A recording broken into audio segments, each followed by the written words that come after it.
Okay, welcome everybody to today's class. Today, I hope you can all hear me, by the way. I hope it's all good for sound and picture. Today's class is on more phrasal verb clusters.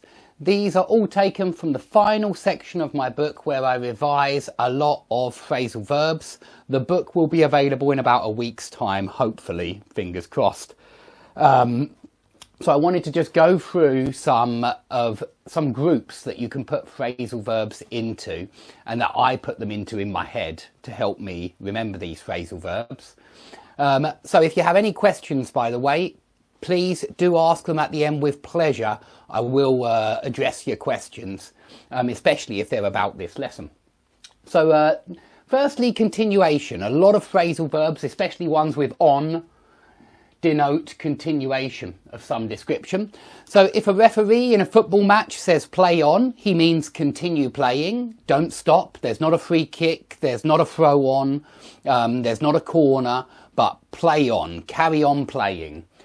So carry on is another continuation phrasal verb, and go on, keep on, carry on all mean continue. And if you want to use a verb afterwards, use a verb in the gerund form, because we use gerunds after prepositions, and on is a preposition. So that means that with most phrasal verbs, you use a gerund after them. For example, look forward to. I look forward to hearing from you.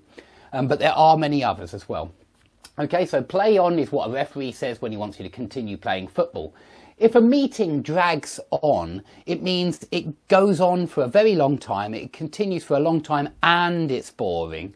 So this has got the boredom factor involved in it as well. It's boring when something drags on. And you might say that the manager dragged the meeting out for an hour, and that would also imply some kind of boredom on your part. So drag on or drag something out for also involve continuation.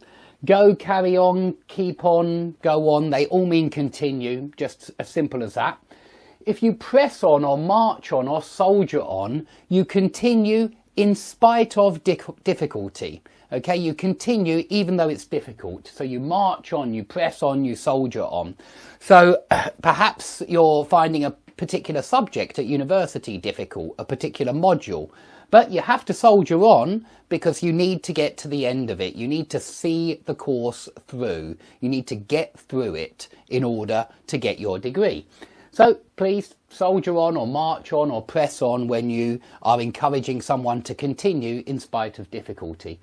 And plough on is similar here, because if you plough on, you might plough on, you might say, I've got loads of exercises to do tonight, but I will plough on. So it's very similar to press on, march on, and soldier on. Very, very similar indeed.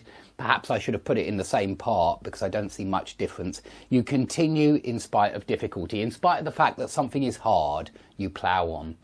And if you drone on about something, or by the way, it's on at someone and about something. If you drone on at someone about something, or harp on at someone about something, or rabbit on at someone about something, it just means you talk and talk and talk and talk, and it starts to sound like you're nagging them about this topic. Yeah, look up the word nag. It means just continually going on about the same thing. So there are loads of words here. There's go fits into this group, go on about the same thing, bang on about the same thing, keep on about the same thing. There are loads of words in this group which all mean nag in some way or other. Okay, on to appearing now. I'm going to go quite fast today because I don't have much time. If you show up or turn up, you simply arrive at a place. You show up. If you roll up, this often is for a late arrival. So you might roll up 10 minutes late or roll up half an hour late. If somebody is coming soon, you might say they will come along in a second, or they will be along in a second.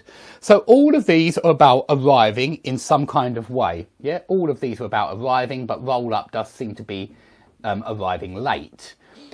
Sprout up and spring up are not really arriving. It's when you get a new building or a new institute or something like that, a new thing in the town. It could be a shop loads of shops are sprouting up on the high street. That means loads of new shops, yeah, are suddenly appearing on the high street. So this is particularly good for buildings. When buildings suddenly appear in a place, you say that they sprout up or spring up. But you could also use these for flowers or plants or trees. And that's really where these phrasal verbs come from. A tree sprouts up, or a seed becomes, you know, it springs up when it comes out of the ground. So